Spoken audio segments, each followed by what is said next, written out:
Welcome back to the Mid-Year Mitch YouTube channel. In today's episode, I'm going to show you how to solid rivet steel brackets onto your fiberglass Corvette. Be sure to stick around. So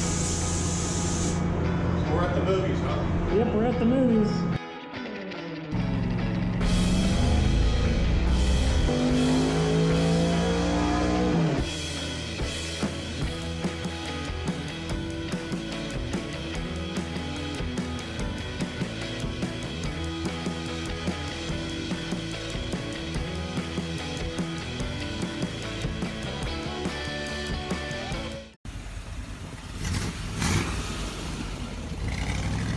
So the process to install solid rivets is pretty simple.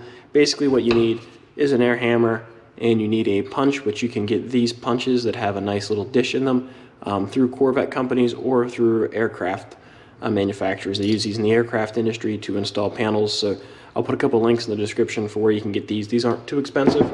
And then to back it up, I just use, you could get a scrap piece of metal, or I like to use dollies, like a hammer and dolly. So real quick, a couple of the different style rivets. These are the soft aluminum rivets. You want to make sure you get soft ones. They come in a couple different lengths with the flat heads. There's a couple that are button heads, and then there's this one which is used for the exhaust valance on a mid-year. It is a smaller flathead. So to install rivets in the brackets, it's pretty simple. You just pick your size of rivet. Most of the time you're going to use these little guys, and if you don't have enough reach, you can go to the longer style. The flathead goes up against the fiberglass, and you're going to want to back the flathead. Then you're going to want to put your steel panel over, and take your punch on top with the air hammer attached, and you blast it. You'll end up with a nice little dome. The rivet will swell to fill this hole, and you'll have a nice strong connection. You want to make sure you set up your regulator on your compressor to run about 20 to 40 psi. I found around 30 to 40 was the sweet spot. That gave me just enough power to be able to squish it, but it also gave me enough control that I felt like I wasn't going to damage any of the panels.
In most areas, you're going to use the flat rivets, but in this example here, this is where the female hood latch would bolt onto the car. It uses these little button rivets because it gives clearance for the hood latch to slip around them. And if your firewall is already bonded together, the upper and lower part, you can't get your chisel back here to do, or your punch back here to do the underside of these. So I just put the punch on the outside, and I used my anvil from the back side, pulled the trigger, and it squished down nice and tight. So instead of, it's just kind of the opposite way to do it, but it still got the job done, and it didn't damage the rivet heads because this punch fits the head of that rivet perfectly.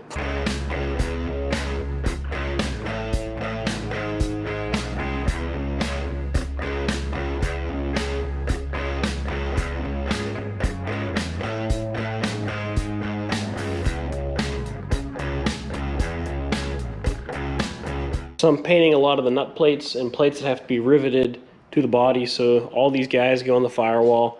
These go on the firewall, under the floor for the one body mount. And then I also have body mounts to replace in the rear clip. And then also I have to rivet on some of these wire clips too. There's a lot of pieces. There's this little guy over here for one of the dash support rods. I'm missing one for the fuse block and for the dimmer switch. There's just a ton of these things. So you can see by the assembly manual, I'm just following pretty much page by page. Whenever they would assemble something, that's what I'm doing. So I have a lot of nut plates to install. But luckily, those are the plates I just installed under the car. But luckily, since this is a new firewall, they actually left little divots from where they made the mold off the other one, so I can see originally where these go. So it gives me a pretty good ballpark. So I'm going to start drilling these and getting everything ready to rivet on, because I have a lot of nut plates to do.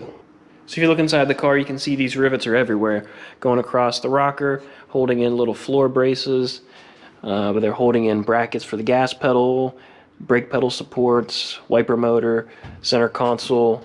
There's some in here for the shifter, boot retainer, more for the console. So these brackets are everywhere, especially on the firewall. So if you're restoring one of these cars that it was rusty, or you're replacing panels, you're definitely going to run into an issue where you've got to install some of these. But that's going to do it for this video. If you enjoyed, please give it a thumbs up. Don't forget to subscribe. I have a lot of videos coming up in the future on the Misfit split, and this thing's really turning into a car, so I'm really excited to get this thing running and driving soon. And I'll catch you guys later.